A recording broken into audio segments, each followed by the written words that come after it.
মসজিদে ফজরের আজান দেওয়া ও বয়ান দেওয়া নিয়ে ইমামকে হুমকি দেন। মথাই গাজা হাই ইয়া বাহাই ট্যাবলেট খাই রাতে 3টা বাজে আবি 4টা বাজে ফজর আজান দিব আজান নিবে তোতে বিরক্ত লাগিরি হাতে বিরক্ত লাগিব তুই ফুরাই কি জুস নষ্টামি গজুস বন্ডামি গজুস ফন্ডামি গজুস বিয়াগিন গড়ি আইরি তুই তো ঘুম লই রাতে 3টা বাজে মানুষ যেতে নামাজ পড়িবার উড়িব আজান দিব আজান নিবে তোতে বিরক্ত লাগিব তা হজ্জি তোতে আজান নিবে বিরক্ত লাগে পাহাড়ে পর্বতে জঙ্গলে যেটা গিয়া মোষ গরু সল যেটা গিয়া করে বসবাস করে এটা এই বসবাস কর হ্যাঁ তুই তো মানুষ ন তুই মানুষের মতো বসবাস করার মতো অবস্থান তোতে নাই তো হ্যাঁ তোর তো পৃথিবীর শ্রেষ্ঠ ধনী আজান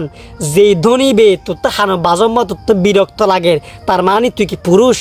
তুই কি মানুষ তুই তো অমানুষের বাচ্চে তুই যদি প্রকৃত মানুষের বাচ্চে হতি তোতে বা খারাপ ন লাগ দেওয়া বাজি বিধর্মে মানুষ অন্য ধর্মের মানুষ যারা আছে ইতারাতে পর্যন্ত ইবা খারাপ ন লাগে তোর তো খারাপ লাগে তুই তো গুরুত আসস তুই তো নেশাত আসস তেতালে হজ্জি তুই তো বাঘ বালুক গেছ গুই তুই পাহাড়ে পর্বতে যেড়ে মোষ ওর গরু ছাগলে যেড়ে ইয়া করে এ থাকে এটা তোর বসবাস গরম দরকার কারণ তোর তো মানুষের বসবাস করার অবস্থান নাই কারণ মানুষের বসবাস করলি মানুষদের আজানের শব্দ ফোনা যায় ইবে ভালো লাগে নামাজ পড়িবেলা উড়ে তোর তো তুই ভালো লাগতো না তুই তো মানুষ ন তুই তো খা পুরুষ তুইও মানুষের বাচ্চে এতালে হজ্জি তুই তো সমাজে বসবাস করার কোনো দরকার নাই আওয়াজ বাস্তবতা বুঝছি বাস্তবতা বুঝন দরকার যে জায়গা মাঝি আরা মুসলিম আরাতে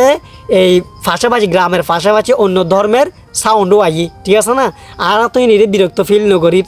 হ্যাঁ আর আজানি তারা বিরক্ত ফিল তুতে রাইতে 3টা বাজায় মদ খাই গাজা খাই আবি তুই তো আজানের শব্দ বিরক্ত লাগিব ওরে বাবারে তো হজ্জি তুই পাহাড়ে পর্বত থাকবি মানুষ বসবাস করে দেয় এটা না তুই তো যোগ্য ন